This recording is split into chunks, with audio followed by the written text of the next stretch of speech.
Bonjour Nadia. Bonjour. Juste pour faire un petit rappel, c'est quoi le mouvement Action Chômage PABA Gaspésie-Île-de-la-Madeleine?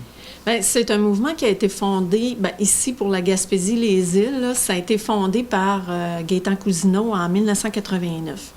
Gaétan, il a eu affaire avec l'assurance emploi parce qu'il avait eu des problèmes justement avec son accessibilité.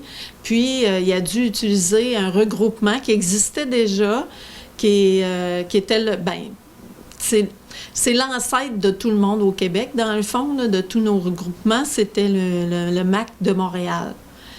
Puis, à partir de là, il s'est dit qu'il faudrait qu'il commence, qu'il ouvre ça ici en Gaspésie, parce qu'il savait qu'il n'était pas le seul à avoir des problèmes avec l'assurance chômage. Donc, c'est comme ça que ça a parti. Mais ça a fait des petits, le regroupement, le mouvement Action Chômage de Montréal a fait des petits. On est rendu une quinzaine d'organismes maintenant. Puis, on est chapeauté par un organisme qui s'appelle le MAS. Puis ici, le mouvement Action Chômage PABA, vous avez des nouveaux locaux? Oui, c'est ça. C'est qu'anciennement, on était sur le terrain de Gaétan Cousineau. Puis, avec ma venue, Gaétan s'est dit, on devrait peut-être prendre des locaux directement à Chandler. Fait qu'on a pris place ici au 25 rue Commerciale Ouest. OK. Puis là, présentement, vous êtes en pleine campagne.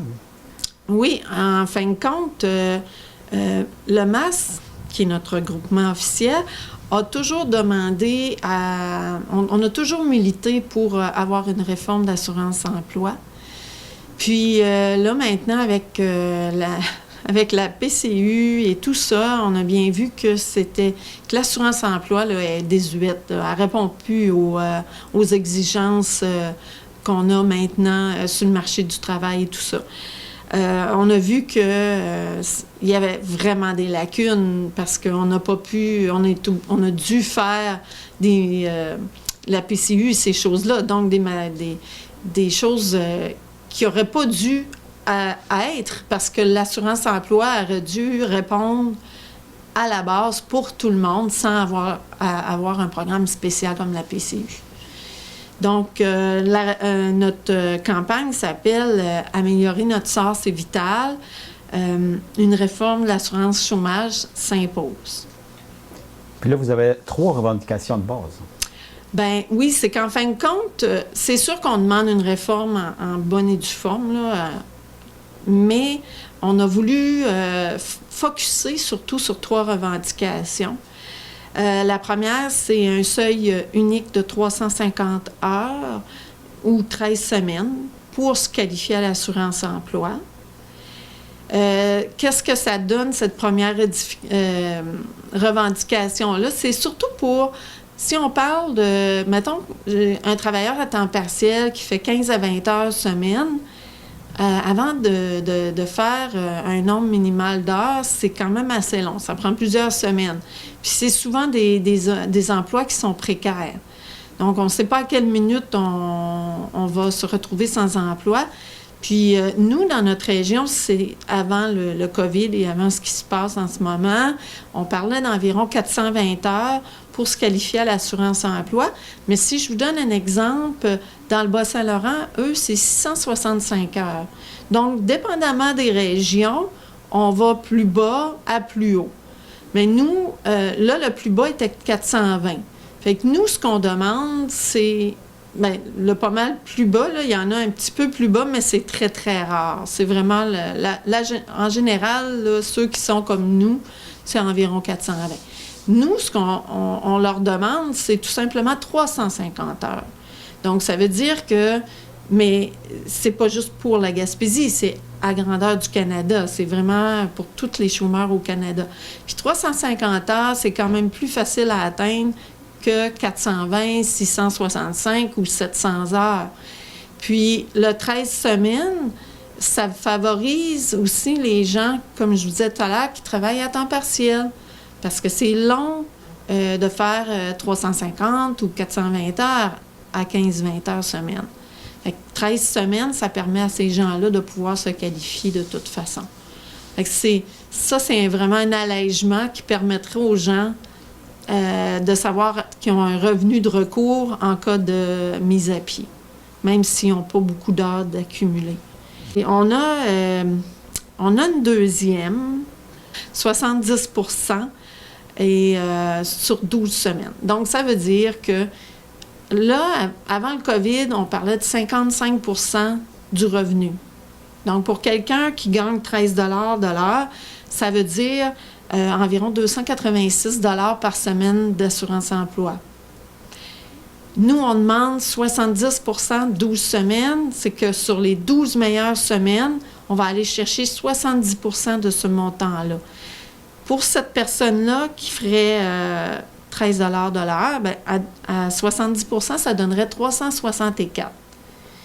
Mais je ne sais pas si vous avez remarqué qu'en ce moment, on a 500. Peu importe que tu aies eu salaire minimum ou que tu aies un peu plus élevé, tu as un revenu minimal de 500 $. Donc, c'est dire que le gouvernement s'est rendu compte aussi, probablement qu'ils ne l'avoueront pas officiellement, mais que 55 %, c'est pas assez pour les taux d'inflation et tout ça, tout ce qu'on vit aujourd'hui, tout ce qui coûte cher.